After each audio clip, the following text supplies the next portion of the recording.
السلام علیکم ورحمۃ اللہ وبرکاتہ۔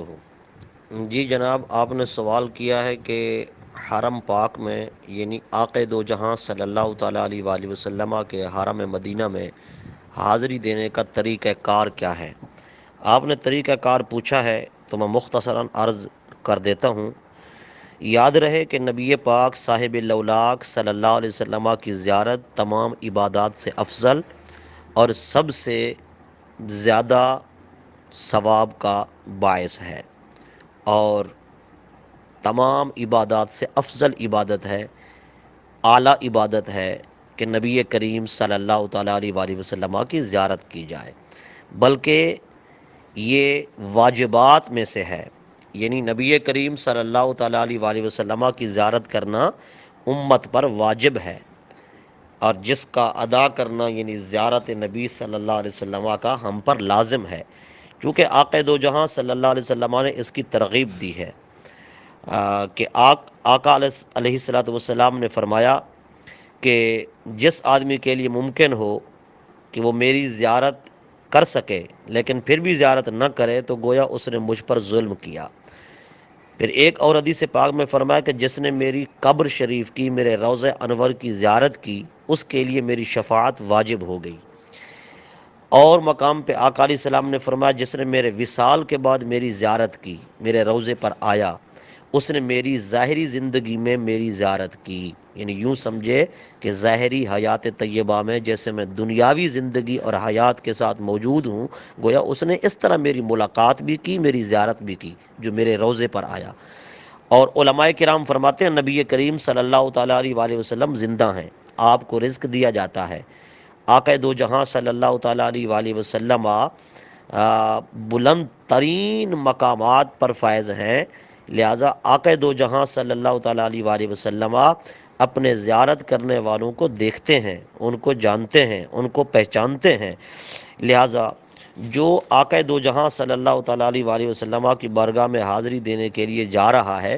اسے چاہیے کہ سب سے پہلے غسل کر لے، خوشبو لگا لے، اچھے کپڑے پہنے، صاف ستھرے کپڑے پہنے، پھر تعظیم کے ساتھ نبی کریم صلی اللہ تعالیٰ علیہ وآلہ وسلم کی بارگاہ میں حاضر ہو جائے۔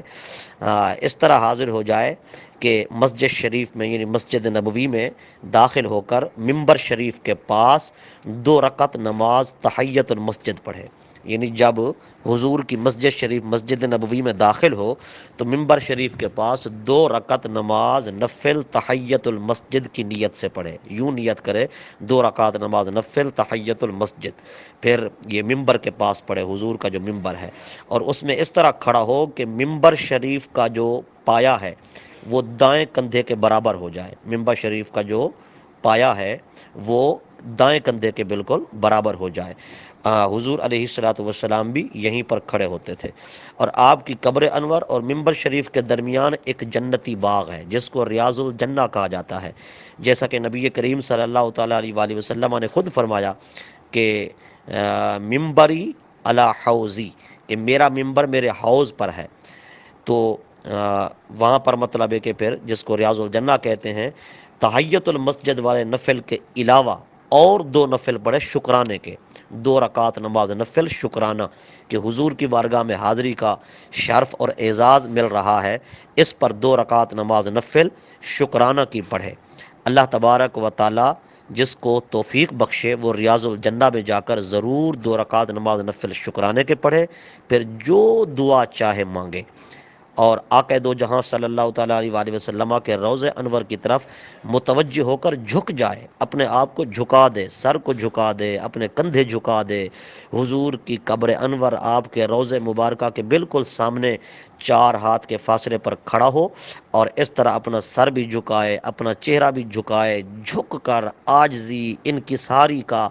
منبع بن کر حضور کے سامنے کھڑا ہو، اور اس طرح کہ آقا علیہ الصلوۃ والسلام کا سر انور اور چہرہ اقدس کے سامنے کھڑا ہو، اور یہ خیال کرے کہ حضور کی نظر مبارک میری طرف ہے، حضور مجھے دیکھ رہے ہیں، حضور میرا کلام سنتے ہیں، حضور میرا سلام سنتے ہیں، میرے سلام کا جواب دیتے ہیں، اور میں جو دعا کروں گا میری دعا پر حضور آمین فرماتے ہیں۔ یعنی اس نظریے اور اس عقیدے کے ساتھ حضور کے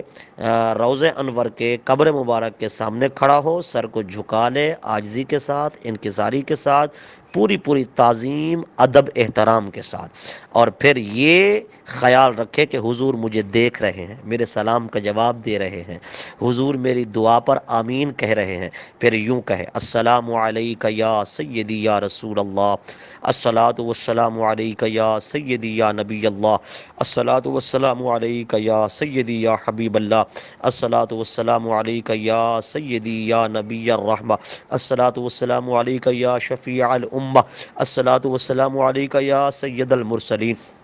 الصلاۃ والسلام علیک یا خاتم النبیین، الصلاۃ والسلام علیک یا مزمل، الصلاۃ والسلام علیک یا مدثر، الصلاۃ والسلام علیک یا حبیب اللہ، الصلاۃ والسلام علیک یا رسول اللہ، الصلاۃ والسلام علیک یا نبی اللہ۔ اس طرح آقا دو جہاں صلی اللہ تعالیٰ علیہ وآلہ وسلم پر درود و سلام کا تحفہ اور نذرانہ پیش کرے، اور آقا علیہ الصلوۃ والسلام کی بارگاہ میں کھڑے ہو کر عاجزی کے ساتھ دعا کرے، حضور کے وسیلہ سے دعا کرے، حضور کی شفاعت مانگے، آقا علیہ الصلوۃ والسلام کی سفارش رب کی بارگاہ میں پیش کروا کے حضور کے وسیلے سے، حضور کے ذریعے سے اپنے گناہوں کی بخشش مانگے۔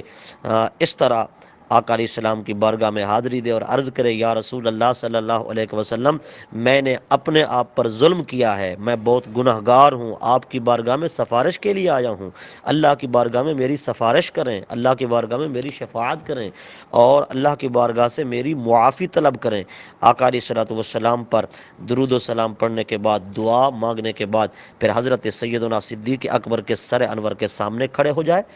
اور اس طرح پھر آپ پر سلام پڑھے، السلام علیک یا خلیفۃ رسول اللہ، السلام علیک یا صاحب رسول اللہ، السلام علیک یا انیس رسول اللہ، السلام علیک یا رفیق رسول اللہ، السلام علیک یا امین رسول اللہ، یعنی اس طرح پھر حضرت ابوبکر صدیق پر سلام بھیجے۔ پھر اس طرح سلام بھیجنے کے بعد حضرت سیدنا عمر بن خطاب رضی اللہ تعالیٰ عنہ کے سر انور کے بالکل آمنے سامنے آ جائے، پھر آپ پر یوں سلام پڑھے، السلام علیک یا امیر المؤمنین، السلام علیک یا مظہر الاسلام، السلام علیک یا مکسر الاصنام۔ آپ پر اس طرح سلام بھیجنے کے بعد پھر جو ہے مطلب ہے کہ جو دعا چاہے مانگے، اپنے لیے، اپنے ماں باپ کے لیے، تمام مسلمانوں کے لیے، دوست و احباب کے لیے، اپنی اولاد کے لیے، سب کے لیے دعا مانگے، گڑ گڑا کر روئے، اور ادب کا منبع ہو جائے، بالکل ادب کے ساتھ، عاجزی کے ساتھ، انکساری کے ساتھ، پوری پوری تعظیم توقیر کے ساتھ، کسی طرح کی بے ادبی نہ ہو، وہاں آواز اونچی نہ ہو سکے تو آنکھوں سے آنسو بہانے کی کوشش کرے۔ ہاں، آقا دو جہاں صلی اللہ تعالیٰ علیہ وآلہ وسلم کی بارگاہ میں اس طرح حاضری دے۔ امید ہے آپ کو طریقہ کار سمجھ آ گیا ہوگا، ہمارے لیے بھی بہت زیادہ دعائیں فرمانا۔ السلام علیکم ورحمۃ اللہ وبرکاتہ۔